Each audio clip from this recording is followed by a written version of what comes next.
Do you need 10 tips to help with your decluttering? G'day guys, I'm Ali and welcome to my channel. Today I'm going to be sharing with you 10 decluttering tips. Last week on my Instagram page, I did 10 days of decluttering where I shared 5 items I decluttered a day as well as a tip to go along with it. So I thought I'd share here with you 10 tips to help you on your decluttering journey. The first one is start with easy decisions to build confidence and momentum. So I started off in the kids' rooms, 5 minutes a day, and the questions I asked myself is it broken? Is it outgrown? Is it missing pieces? Is it damaged? And before I knew it, I had 5 items. So start simple and build momentum and confidence. My next tip is have a quarantine box. So it was 5 minutes a day we dedicated. And so if you weren't sure what to do with the item, you can just put it in a quarantine box. So put it in there for 2 weeks or put it away until next month, whenever you want to deal with it. Some of our items, we have an emotional attachment to it. But if you've put it away and haven't missed it, when you do go to that box, you might find it really easy to donate it or throw it out. When I was going through my wardrobe, I found a box that I hadn't unpacked since we moved here well over 6 months ago. So it was very easy to go through the items and decide what needed to be donated, what I wanted to actually keep and put in my keepsake box, and what could be organized and put away in its proper place in our house that would be used, that we needed. So that was kind of a quarantine box, but it was a lot longer than a month. Number 3 is start small. 5 minutes, 5 things. So this was inspired by the minimalists who share about donating a certain amount each day, but I just didn't want to keep increasing the amount I was donating. So I thought by decluttering 5 things a day, that's 50 items I'd decluttered by the end of the 10 days. So it was very manageable to do 5 minutes a day. If I was doing things with the kids, I could be in their room and decluttering. If we're in my room, it was just really easy to make it part of my day rather than dedicating a whole day or a whole weekend to just go room by room and declutter. I just managed to be able to fit it into my day somewhere, and so it happened, and then I felt productive because I had achieved what I wanted to do. Number 4 is the money has already gone when you bought the item. It doesn't go when you let it go. So this quote here sums it up better than I can. Cass from the Clutterbug has a nice quote here that she shared on Instagram, but basically, how often do we hold on to things because we feel guilty about how much money we spent on them? So I have definitely held on to some certain items because I paid decent money for them. You know, whether it's a top that I bought and I haven't returned and now it's past the return time and it just doesn't fit well. Me keeping it in the cupboard and not wearing it is not doing anything. I might as well just donate it or give it away or wear it. Me keeping it for longer isn't going to change. I've already spent the money on it, just let it go. Number 5 is the silent to-do list. So this comes from the book Goodye Things, and it talks about how tasks arising from the stuff you own in your environment. So this made so much sense to me that everything in our environment is telling us something. All items require some maintenance. The dirty dishes in the sink are saying, wash me, put me in the dishwasher, or wash me by hand. The clothes that are dirty, we need to wash them, dry them, fold them, put them away. The more stuff we have in our house, the more maintenance that is required. So I'm not a minimalist, but this made sense to me. If we're just moving items around the house, then they either need to home or they just need to go. Number 6 is, does it serve you or are you serving it? So for instance, the example here is my cupboard with the cups in it.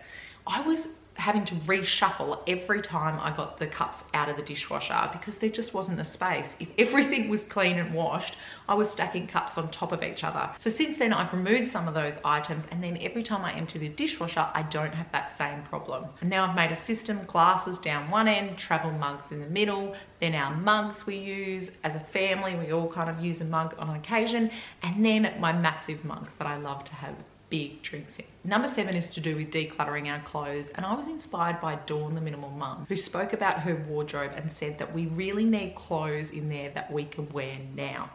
So not clothes that we could wear if we lost some weight, or not clothes we could wear if we were pregnant, or not clothes we could wear if we were in that season. As I said before, we've got a quarantine box. If you do want to wear those clothes in the future, then putting them in a box until you can, but we need clothes that we can go in and grab and wear and feel good about ourselves. Number 8 is everything needs a home. So Benjamin Franklin said, a place for everything and everything in its place.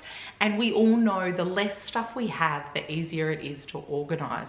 It is far easier to organize 10 items than 20 items. How many YouTube videos are declutter and organize with me? We have to declutter our items before we organize. Number 8 is another question to ask yourself. If you move next week, would you take it? So we are currently in a rental, and once our house is built, we'll be moving there. So we will have to move all this stuff. So I find this such a motivating factor. Would I take it to the next house? And if not, I need to declutter it. And why not declutter it now? Because I'm just not in that season of life where I can leave things to the last minute and just have a ton of time to just spend decluttering and organizing. I need to start and take small steps every day. Number 9 is count or container. This is talked a lot with minimalism. So do you count the number of items you've got, the number of beach towels you've got, or does it just have to fit into the container? And that's such a personal choice.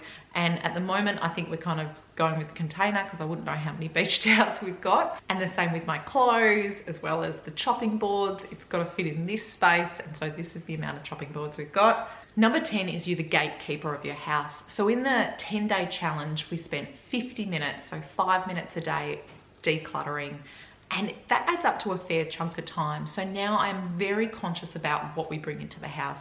So sorting the mail and organizing what needs to be recycled, what bills need to be paid, rather than just dumping it in a pile and doing it later. It's the same with kids' artwork. We have a keepsake box for each kid, as well as in the playroom. I put some up on the wall, but there's a lot of items that we just enjoy and recycle. And I do get the kids involved in this process and say, this is beautiful. Do you want to recycle so it can be made into something else? Or do you want to put it in your keepsake box? Or do you want to keep it in your room? The other thing in regards to being the gatekeeper to your house is your future self will thank you. If you deal with it now, you won't have to deal with it later. Okay, so there are my tips, but the key to all this is getting started. So I want to help you. I want to encourage you to get started. So start somewhere that's non-sentimental, that's simple. So is it the kitchen drawer? Is it the kids' toys? Is it your wardrobe and you know there is a ton of clothes that you just can't wear at the moment? Are you going to put it in the quarantine box? Are you going to donate it? Are you going to give it to a friend? Start somewhere. What I actually found with this challenge as it went on, I was finding items that I wanted to declutter. I just put it aside for the next day, and so I had 5 items each day, no worries. The hardest part about creating a new habit is starting. Once you start, it's so much easier from there. So I just encourage you to start.